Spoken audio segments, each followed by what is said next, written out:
everyone, today we will talk about how to fix Facebook featured photos. To know how to fix or how to solve Facebook featured photos, you should just go to settings like this. We will click.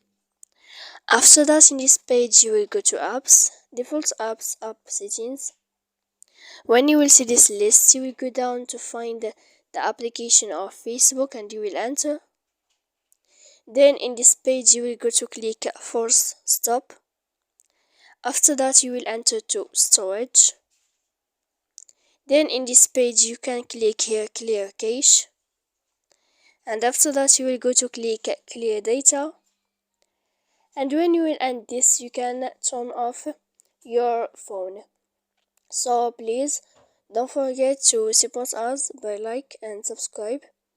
See you next time in another video, and thank you for watching.